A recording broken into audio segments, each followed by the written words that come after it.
Okay जी, आज हमने पढ़नी है kinds of partnership under Islamic law, यानी इस्लामी कवानीन के मुताबिक शराकत की इकसाम। उर्दू में ये टॉपिक है जी, और इंग्लिश में है kinds of partnership under Islamic laws. नाम इंग्लिश उर्दू में सेम है जी, सिर्फ और सिर्फ प्रोनाउंसिएशन में चेंज होगा। इंग्लिश में स्पेलिंग और होंगे, उर्दू में आपको लिखने में थोड़ा सा मुश्किल लगेगा। 4 टाइप्स हैं जी, शिरकतुल मुफावदा है, शिरकतुल अनान है, शिरकतुल वजूह है और शिरकतुल तकाबुल है। शिरकत का मतलब अरबी में पार्टनरशिप को ही कहा जाता है। तो 4 टाइप्स उसने बता दी हैं जी। अब उसने एक्सप्लेन की हुई है सबकी अलग-अलग कैरेक्टरिस्टिक्स, कि सबके अलग-अलग क्या खसूसियात हैं और क्या होनी चाहिए। ठीक है जी। पहली है आपकी शिरकतुल मुफावदा। शिरकतुल मुफावदा में वो कहता है जी कि हर पार्टनर अपना अमाउंट ऑफ कैपिटल सेम लेके आएगा, यानी इक्वल अमाउंट ऑफ कैपिटल हर बंदे को लेके आनी। अगर एक 10,000 ला रहा है तो बाकी के भी सारे 10,000 ही लाएंगे, यानी कि आपकी कैपिटल की अमाउंट्स में कोई भी फ्लक्चुएशन नहीं होनी चाहिए। दूसरी इसकी करेक्टरिस्टिक्स है जी, all partners have equal share in profit and loss of business. जब हम कैपिटल इक्वल ला रहे हैं सब, तो आपका प्रॉफिट एंड लॉस भी इक्वली शेयर होगा। अगर 4,000 का प्रॉफिट हुआ, 4 पार्टनर्स है, तो सबको 1,000 रुपए इक्वली डिस्ट्रीब्यूट कर दिया जाएगा। Every partner is the helper और representative of the other partner. शिरकतुल मुफावदा में हमने अब तक 3 पढ़ ली हैं। पहला वो कहता है जी आपका अमाउंट ऑफ कैपिटल भी इक्वल होनी चाहिए, आपका प्रॉफिट एंड लॉस भी इक्वल होना चाहिए। थर्ड में वो कह रहा है जी कि सबके राइट्स एंड ड्यूटीज भी इक्वल ही हैं, यानी हर बंदा दूसरे का हेल्पर भी होगा पार्टनर का, और साथ ही साथ उसका एजेंट या रिप्रेजेंटेटिव भी होगा। उसके बाद फोर्थ पॉइंट है जी, all the partners have equal rights and duties in and liabilities in the business. सबके राइट्स, ड्यूटीज और जिम्मेदारियां, यानी हुकूक, फराइज और जिम्मेदारियां सबकी सेम होंगी। किसी को एक दूसरे पे सुपीरियरिटी नहीं होगी, कोई और मतलब आप एक दूसरे से बरतर नहीं माना जाएगा। This partnership can not be formed between the master and slave और मेजर एंड माइनर और मुस्लिम एंड नॉन मुस्लिम। जब हमने कह दिया जी सब इक्वल हैं, तो उसने साथ ही एक रिस्ट्रिक्शन ये भी लगा दी थी कि मालिक और उसके मुलाजिम के दरमियान में, मुस्लिम और गैर मुस्लिम के दरमियान में, बालिग और नाबालिग के दरमियान में ये पार्टनरशिप नहीं हो सकती, क्योंकि आपके इस्लामिक लॉज और आपके कंट्री के लॉज के अकॉर्डिंगली क्या हो सकता है जी, आपके ये रूल्स एंड रेगुलेशंस अप्लाई नहीं हो सकते। हो सकता है जब आप मास्टर और सर्वेंट यानी मालिक और गुलाम आपस में ये पार्टनरशिप करें, तो मालिक अपना रोब झाड़े जी कि मैंने ज्यादा पैसा लगाया है, ये किया है, वो किया। तो उसने कहा जी इस तरह की पार्टनरशिप के लिए उसने ये रिस्ट्रिक्शन लगा दी लास्ट में आके कि it can not be done between master and slave, Muslims and non Muslim. हमारे इस्लाम में भी, हमारे वैसे रूल्स एंड रेगुलेशंस में भी मुसलमानों के हुकूक और फ़राइज़ और हैं और गैर मुस्लिमों के हुकूक और फ़राइज़ और हैं, इसीलिए उसने मना कर दिया। साथ ही साथ ये भी कह दिया जी बालिग और नाबालिग, माइनर एंड मेजर। बालिग वो शख्स जिसकी उम्र 18 साल है, नाबालिग वो शख्स जिसकी उम्र 18 साल से कम है, यानी आपके नाबालिग और बालिग के दरमियान भी आपकी शिरकतुल मुफावदा वाली पार्टनरशिप नहीं हो सकती। उसके बाद है जी टीचर शिरकत। मसावी का क्या मतलब होता जी है? जी, मसावी का क्या मतलब होता है? मुसावी का मतलब है जी इक्वल अपना। बराबर, equal. They have equal rights, duties and responsibility. मुसावी हुकूक और फराइज होंगे, उसका वर्ड लिखा होगा उसमें। जी टीचर, ये मेरे यहाँ पे 7 पॉइंट्स हैं। बाकी बोल दो आगे मुझे, उतने जाके मैं एक्सप्लेन कर दूं। मेरी बुक में 5 है इंग्लिश में। मेरे यहाँ 7 है। चलिए बोल दें इसकी दो जो नहीं हुए। तमाम हिस्सेदारों की हैसियत मसावी होती है। एक यानी ये है दिशा। इक्वल इम्पोर्टेंस होगी ना सबकी, कोई एक दूसरे से ज्यादा नहीं होगा कि जी मैं सेठ हूँ या मैं मालिक हूँ। उन्होंने कहा जी सबके जब राइट्स इक्वल हैं, तो बाकी की हैसियत, यानी उनकी जो उधर वहां पे वो जो रिप्रेजेंट कर रहे हैं एक दूसरे को, उन सब का लेवल एक जितना ही है। जैसे आप क्लास में स्टूडेंट्स हैं, हम आपको एक जैसा कंसिडर करते हैं जी कि हाँ वो ब्रिलियंस के अकॉर्डिंगली आप हो सकते हैं कि जी आपका दिमाग तेज है या नहीं है, बाकी आपके राइट्स जो हैं वो एक जितने ही हैं सबके। इसी तरह पार्टनरशिप में वो कहता है जी सबकी हैसियत भी मुसावी या एक जितनी ही होती है। और ये शराकत मालिक और गुलाम या बालिग तो और यही तो नाबालिग पॉइंट या मैं बोल रही थी कि ये मालिक और गुलाम, बालिग और नाबालिग और मुस्लिम और गैर मुस्लिम के दरमियान में ये वाली पार्टनरशिप नहीं हो सकती। इतनी देर से यही तो बोल रही थी। ये क्यों नहीं हो सकती टीचर? बेटा बता तो रहे हैं, उसने कहा कि जब राइट्स एंड ड्यूटीज इक्वल हैं, तो तुम्हें लगता है कि मालिक अगर आपके घर में कोई काम वाली है, तो आप उसके साथ पार्टनरशिप करें, तो आपको लगता है आप उसके साथ इंसाफ करेंगे? आप कहेंगे जी नहीं मैं मालिक हूँ, मैंने ज्यादा पैसा लगाया है, मेरी सारी रिस्पॉन्सिबिलिटीज है, तुम अनपढ़ हो, जाहिल हो। मतलब आपके कुछ लॉज भी ये कहते हैं जी कि वो दोनों बराबर नहीं हो सकते। इस्लाम ने तो कह दिया कि जी लेकिन इस्लाम में भी समटाइम्स जो वो कहते हैं ना जी बालिग और ना बालिग, तो उसमें भी इस्लाम में भी उसके राइट्स एंड ड्यूटीज अलग है, यानी दोनों के हुकूक और फराइज में तब्दीली आ जाती है। तो जब वो दोनों वैसे नहीं परफॉर्म कर सकते आपके कंट्री के लॉज के अकॉर्डिंगली, नाबालिग शख्स को अपने डिसीजन मेकिंग में है ही नहीं, उसको कोई डिसीजन लेना नहीं होता, ना ही उसको लेने का कोई राइट है। ठीक है, तो वो कहते हैं जब पार्टनरशिप में आ गया तो उसके वो रूल्स एंड रेगुलेशन अप्लाई नहीं हो रहे, तो करके बाद में लड़ाई झगड़े करने का फायदा है जी कि पहले ही रिस्ट्रिक्शन लगा दी कि ये वाली पार्टनरशिप इन सब के दरमियान नहीं हो सकती। ठीक है, उसके बाद आती है जी आपकी शिरकतुल अनान, वो इससे ऑपोजिट है। इसमें था जी पार्टनर्स कैपिटल इक्वल लेके आएंगे, शिरकतुल अनान में है जी पार्टनर्स अपना कैपिटल डिफर कर सकते हैं, मतलब एक 10,00,000 ला रहा है, दूसरा 20 ला सकता है, लाख रुपया भी ला सकता है, 50 लाख भी लगा सकते हैं। ठीक है, सेकंड पॉइंट है जी प्रॉफिट एंड लॉस भी फिर उसी हिसाब से कंट्रीब्यूट करेंगे जी, जितना उसने कैपिटल कंट्रीब्यूट किया, यानी जितना हिस्सा कैपिटल का लाया उतना ही हिस्सा उसमें से रेशियोज निकाल के प्रॉफिट या लॉस में से मिलेगा। थर्ड पॉइंट है जी one partner is not considered as the representative और not responsible for the act of, उसने कहा है जी हर जो आपका थर्ड पॉइंट है कशिश ये है, वो कहता है जी एक जो हिस्सेदार है वो किसी भी दूसरे हिस्सेदार का नुमाइंदा या एजेंट नहीं कहलाएगा और ना ही वो किसी दूसरे के अमल के लिए जिम्मेदार कहलाएगा। ठीक है जी, कि जिम्मेदार नहीं होगा, हाँ नहीं जी, होता वो। वो जो उसके अगर कोई मेरे से पूछे बगैर मेरा कोई पार्टनर शिरकतुल अनान में कोई कॉन्ट्रैक्ट कर रहा है तो मैं उसके लिए आंसरेबल नहीं होंगी, मैं कहूंगी जी मुझे तो पता ही नहीं, उसने खुद ही किया, आप उससे जाके पूछें। ठीक है, Yes. उसके बाद अगला पॉइंट है जी the partners are allowed to contribute capital in form of cash only. उसने कहा जी कोई, हमने पीछे पार्टनरशिप में ये पढ़ा था जी कि समटाइम्स किसी के पास पैसा नहीं होता, वो कहता है जी मैं पैसा नहीं देता, मैं अपनी एक्सपर्टीज या अपनी सर्विसेज दे देता हूँ। लेकिन इस पार्टनरशिप में वो शर्त ये लगा रहा है जी कि अगर सरमाया लाना है तो सिर्फ और सिर्फ कैश यानी पैसे की शक्ल में या रुपए की शक्ल में वो सरमाया लाएगा, कैपिटल सॉरी बिल्डिंग फर्नीचर इस तरह की कोई भी चीज वो नहीं लेके आएगा, सिर्फ और सिर्फ कैपिटल जो होगा वो या कैपिटल। सरमाया कैश की शक्ल में ही दे सकता है। यहाँ इसने वो रिस्ट्रिक्शन खत्म कर दिया जी जो ऊपर वाली पार्टनरशिप में लगाई थी कि ये मास्टर यानी गुलाम और मालिक के दरमियान, मुस्लिम गैर मुस्लिम, बालिग और नाबालिग के दरमियान नहीं हो सकती। यहाँ ये उन सब के दरमियान में शिरकतुल अनान वो पार्टनरशिप की जा सकती है, चाहे वो मालिक हो चाहे गुलाम हो। यानी अब कोई 10 रुपए भी लगाएगा तो उसको उतना राइट्स एंड ड्यूटीज हैं, कोई 100 रुपए लगा रहा है तो उसके राइट्स एंड ड्यूटीज उस 100 रुपए के हिसाब से। ऊपर वाले में बराबरी थी तो उसने कहा जी मालिक और गुलाम के दरमियान बराबरी नहीं हो सकती, मुस्लिम और गैर मुस्लिम के दरमियान नहीं हो सकती, बालिग और नाबालिग, इसीलिए उसने वहां पे वो रिस्ट्रिक्शन लगा दी थी। शिरकतुल अनान में उसने आके वो रिस्ट्रिक्शन या वो पाबंदी खत्म कर दी है जी, उसने कहा जी अब ये सब के दरमियान में ये वाली पार्टनरशिप हो सकती है, अगर आप करना चाहें तो ये वाली सबसे आसान है। तीसरी है जी शिरकतुल वजूह, कहता है जी in this partnership no partner brings capital, यानी कोई भी हिस्सेदार सरमाया लेके नहीं आता।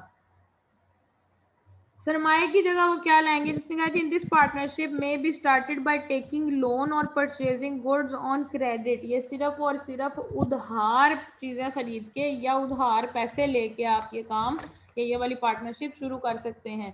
मतलब अगर 20 लोग हैं, 10 लोग हैं, 5 लोग हैं तो उनमें से पैसा किसी का भी अपना नहीं है, उन सब ने कहीं ना कहीं से बैंक से लोन लेके या किसी और से लोन लेके या तो चीजें खरीदी हुई हैं या लोन पे पैसे लेके उन्होंने बिजनेस में इन्वेस्ट कर दिया है। उसने कहा जी the partners of this partnership are very popular due to their honesty and good repute. अच्छा, दो उर्दू में वजू को मतलब कहा जा सकता है जी वजूहात, लेकिन अरबी में आपके वजू का मतलब होता है आई थिंक सो फेस। तो शिरकतुल वजू का मतलब है जी ऐसी पार्टनरशिप जो आपकी गुडविल देख के, आपकी शक्ल देख के, यानी लोग आपको जानते हों और वो पार्टनरशिप कर ली जाए। तो उसने थर्ड पॉइंट में ये क्लियर कर दिया, उसने कर दिया जी कि इस पार्टनरशिप में तमाम हिस्सेदार अपनी ईमानदारी की वजह से और अपनी अच्छी साख की वजह से ऑलरेडी मशहूर होंगे, यानी उन्हें लोग अच्छे से जानते हैं जी कि ये मेरा पैसा लेके मेरी चीजें लेके भाग नहीं जाएगा, ये पार्टनरशिप करेगा, बिजनेस से जो प्रॉफिट अर्न करेगा हमें हमारा हिस्सा भी देगा। ठीक है जी, फोर्थ पॉइंट है profit and loss of the business is distributed. हाँ जी, ये वही पॉइंट आ गया कि जी इसमें नफा और नुकसान की जो तकसीम है वो उस हिसाब से की जाएगी जितना का लोन लेके वो शख्स आया। अगर किसी ने 1 लाख का लोन इन्वेस्ट किया है तो उसे 1 लाख के प्रोपोर्शन का मतलब प्रॉफिट या नफे में से हिस्सा दे दिया जाएगा। अगर कोई 2 लाख लेके आया तो उसको डबल प्रॉफिट में से हिस्सा दे दिया, और अगर लॉस होता तो वो भी उसको डबल फेस करना पड़ेगा। फिफ्थ पॉइंट है जी, one partner is considered as the representative of other partner. अब इसमें सब ने साथ मिलके चलना है, तो उसने कहा जी हर हिस्सेदार दूसरे हिस्सेदार का नुमाइंदा या एजेंट कंसिडर किया जाता है। लास्ट वाली है जी आपकी शिरकतुल तकाबुल। उसने कहा जी this partnership is formed by a person having different abilities और स्किल्स। लें जी यहाँ पैसा तो है ही नहीं, ऊपर वाले में था कि पैसा चाहे वो लोन की शक्ल में ले ले या फिर आप क्रेडिट पे चीजें खरीद लें, लेकिन यहाँ पे वो कह रहा है जी पैसा तो लाना ही नहीं है। यहाँ वो पॉइंट आ गया जी कि आपने अपनी एबिलिटीज और स्किल्स को जो है एज ए कैपिटल इन्वेस्ट करना है। सपोज एक शख्स इंग्लिश पढ़ा सकता है, एक उर्दू पढ़ा सकता है, एक कॉमर्स पढ़ा सकता है, एक इस्लामियत पढ़ा सकता है, यानी हर एक की डिफरेंट एबिलिटीज हैं। उन सब ने मिलकर क्या किया जी, एक पार्टनरशिप में एक एकेडमी खोल ली, स्कूल खोल लिया, कॉलेज खोल लिया। यानी उन्होंने इन्वेस्ट पैसा नहीं किया, उन्होंने सिर्फ और सिर्फ अपनी एबिलिटीज उस बिजनेस में दी हैं। द प्रॉफिट और loss of the partnership is distributed according to the abilities of partner. अच्छा, अब एक शख्स है जिसने मैट्रिक किया हुआ है सिर्फ और सिर्फ, और दूसरा शख्स है जो एमफिल है, पीएचडी है, उन दोनों की एबिलिटीज में बहुत डिफरेंस होगा, तो उनको प्रॉफिट में से हिस्सा भी उन्हीं एबिलिटीज के अकॉर्डिंगली दिया जाएगा। जिसको 1 साल का एक्सपीरियंस होगा उसको कम प्रॉफिट में से हिस्सा दिया जाएगा। जिस शख्स की एबिलिटीज यानी काबिलियत, एक तो एक्सपीरियंस, दूसरी उसकी एक्सपर्टीज ज्यादा है कि जी उसको अपने काम में महारत ज्यादा हो। कुछ लोग ऐसे होते हैं जी जो 20-20 साल से एक काम कर रहे थे लेकिन उनमें उनकी एक्सपर्टीज नहीं होती। कुछ ऐसे शख्स होंगे जी जो फौरन से पढ़ाना शुरू हुए या कोई काम करना शुरू हुआ लेकिन उनकी एक्सपर्टीज उस एक्सपीरियंस इंसान से ज्यादा है। तो उसने कहा जी प्रॉफिट और लॉस में भी उनकी काबिलियत के हिसाब से उनको हिस्सा दिया जाएगा। The skill and abilities of partners are considered their capital. उसने कहा जी उनकी हिस्सेदारों की जो काबिलियत है जो या उनकी वो जो महारत है, कोई भी जो स्किल है वो उनका सरमाया ही तस्वुर की जाएगी। If any partner takes the responsibility for the completion of any task then other partners are also head. यानी अगर आपकी एकेडमी में एक बंदे ने रिस्पॉन्सिबिलिटी ली है जी कि हमारे पास जितने 20 बच्चे आए हैं उन सबको हमने पास आउट कराना है, बल्कि अच्छे नंबरों से पास आउट कराना है, तो बाकी के जितने पार्टनर्स हैं वो भी आपके साथ उसमें रिस्पॉन्सिबल होंगे और आपका साथ देंगे उस टास्क को कंप्लीट करने में। यहाँ तक इस टॉपिक का कोई प्रॉब्लम अभी तक? नो।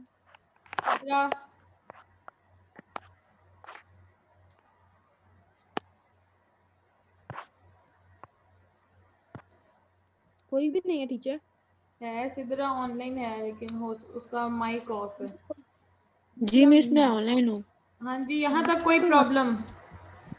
No miss. नो। ठीक है जी, नेक्स्ट है हमारा टॉपिक। उसकी आज हम सिर्फ डेफिनेशन पढ़ेंगे और उसकी टाइप्स देखेंगे कि कौन कौन सी फॉर्म्स होगी। हमने वैसे पहले भी बहुत दफा पढ़ ली हुई है कि व्हाट इज पार्टनरशिप डीड या शराकती मुआहिदा क्या होता है। मैंने पहले दिन से बताया था जी कि जब भी आपका पार्टनरशिप बिजनेस या शराकतदारी का कारोबार कायम किया जाता है या बनाया जाता है तो उसके लिए आपके पार्टनर्स का आपस में एक मुआहिदा होता है जिसको आपका पार्टनरशिप अग्रीमेंट कहा जाता है। ठीक है जी, इसी पार्टनरशिप अग्रीमेंट को आपके लॉ की लैंग्वेज में पार्टनरशिप डीड भी कहा जा सकता है। यहाँ उसने 3 डेफिनेशन दी हैं जी, आपको जो आसान लगे वो कर लिया करें। अगर अपने वर्ड्स में लिखना भी तो इसमें से जो मेन पॉइंट्स हैं या जो मेन टॉपिक मतलब उसकी हेडिंग्स होती हैं वो उसमें जरूर लिखा करें। फर्स्ट डेफिनेशन वो कह रहे जी partnership deed is a document which contains all necessary rules and regulations required to run the partnership business. कहता है जी ये एक ऐसी दस्तावेज है, एक ऐसी डॉक्यूमेंट है जिसमें शराकतदारी को चलाने के लिए तमाम रूल्स एंड रेगुलेशन यानी तमाम कवायद ज़वाबित दर्ज किए जाते हैं जो कि आपकी आगे शराकतदारी के कारोबार को चलाने के लिए काम आएंगे। Partnership agreement is a document, तीनों में वो डॉक्यूमेंट का वर्ड यूज कर रहे हैं, यानी एक दस्तावेज है। दस्तावेज या डॉक्यूमेंट वो होती है जो चीज रिटन फॉर्म में हो। ठीक है, partnership agreement is a document which determines the right and duties of partners in partnership. ऊपर उसने क्या दिया जी पूरी पार्टनरशिप या शराकतदारी के कवायद ज़वाबित सेकंड में वो कह रहे हैं जी एक ऐसी दस्तावेज होती है जिसमें आपके हिस्सेदारों के हकूकों फराइज दर्ज किए गए, कौन क्या कर सकता है क्या नहीं कर सकता, किसकी क्या ड्यूटी है, यानी किसको कौन सा काम करना है कौन सा काम नहीं करना है। एक है कर सकता है, वो मेरा राइट है कि मैं कर सकता हूँ या नहीं कर सकता। ड्यूटी में ये है जी ये करना है और ये नहीं करना, यानी आपको ऑर्डर भी दे दिया जाता है साथ ही। थर्ड डेफिनेशन है जी the document which contains all the provisions of administrating and managing. हाँ जी, आपके शराकती कारोबार को की तंजीम के लिए और उसको चलाने के लिए जितने भी सारे जरूरी कवायद जवाबित या पॉइंट्स होंगे जी वो सब के सब आपकी शराकतदारी के कानून में या इस शराकती मुआहदे में लिख दिए जाते हैं। इन तीनों में से मुझे लग रहा है जी बेस्ट वन है आपकी सेकंड वाली या फर्स्ट वाली, इन दोनों में से कोई एक याद कर लीजिएगा। फर्स्ट वाली में ज्यादा है जी rules and regulations required to run the partnership business, ये वाली ज्यादा अच्छी है तो ये वाली कर दी। अब वो कहता है कि फॉर्म्स ऑफ पार्टनरशिप डीड, क्या आपका शराकती मुआहिदा किन सूरतों में हो सकता है, ये हमने पहले दिन से पढ़ा हुआ है जी। या तो जुबानी कर लें, जुबानी मीन्स ओरली, रिटर्न का फॉर्म मतलब है जी तहरीरी शक्ल में लिख के किसी चीज को महफूज कर लेना। थर्ड वन है जी रिटर्न एंड रजिस्टर, यानी पहले उसको लिखें पार्टनर से साइन कराएं उसके बाद रजिस्ट्रार ऑफिस में जाके उसको रजिस्टर करा लें। अब ओरल का मतलब है जी जुबानी कलामी बैठ के सब पार्टनर्स ने आपस में डिसाइड कर लिया जी अच्छा मैं ये वाला काम करूंगा, मैं ये करूंगा, कल को अगर कुछ होता है तो हम ऐसे करेंगे, यानी आपने सारी प्रोविजंस डिसाइड कर ली। मेरे जैसे बंदे को आज की कहीं बात कल नहीं याद रहती, अगर कोई मेरे जैसा पार्टनर हो और साल बाद अगर कोई डिस्क्रिपेंसी आती है, कोई इशू या डिस्प्यूट अराइज होता है और मेरे जैसा बंदा कहता है जी मुझे तो याद ही नहीं उस टाइम पे क्या डिसाइड हुआ था। ओरल में सबसे ज्यादा प्रॉब्लम यही है जी कि इंसान मुकर सकता है, उसको बात भूल सकती है, मुकरे ना भी उस शख्स को वो बात भूल सकती है।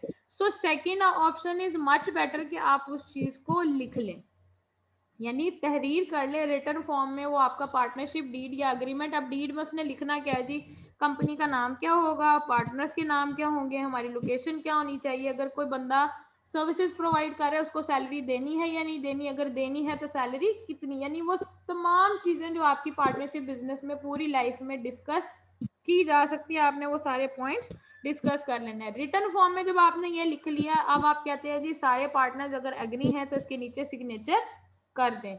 अगर सिग्नेचर कर दिए और कोई डिस्प्यूट आता है 6 महीने साल 2-3 साल बाद और हम उस पार्टनरशिप डीड को या उस एग्रीमेंट को उठा के देखते हैं और हमें पता चलता है जी कि सबने एग्री किया था, अब एक शख्स मुकर रहा है उसके सामने वो टेबल पे रखे होते हैं जी जिस टाइम पे ये पार्टनरशिप अग्रीमेंट बन रहा था आपने अग्री किया था, सिग्नेचर भी किए थे, तो वो कहता है जी अच्छा ठीक है। लेकिन उस केस में भी कुछ हो सकता है कि अगर वो डिस्प्यूट अराइज करता है फिर भी मुकर जाता है तो फिर आपको कोर्ट जाना पड़ता है।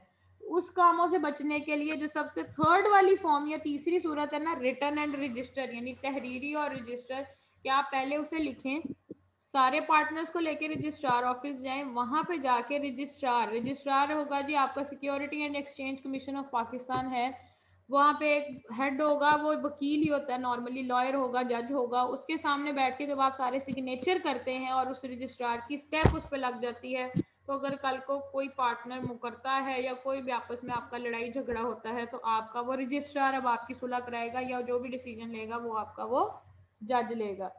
उसने यहाँ पे नीचे एक और पॉइंट दिया हुआ है जी best form of partnership deed, यानी कौन सी आपके शराकती मुआहदे की बेहतरीन सूरत है, तो यहाँ पे भी उसने एक्सप्लेन जो लिखी हुई है 3-4 लाइनें उसने यही लिखा हुआ है जी कि जो रिटर्न एंड रजिस्टर यानी तहरीरी और रजिस्टर करदा जो सूरत है वो सबसे ज्यादा आपकी बेस्ट या बेहतरीन शक्ल है, क्योंकि कल को जब भी कोई डिस्प्यूट होगा तो आपको उसको हल करने में ज्यादा आसानी होगी जी। यहाँ तक के लिए आज काफी है मेरे ख्याल से, बल्कि ख्याल से कि आज काफी है इतने जी। यहाँ तक किसी को कोई प्रॉब्लम?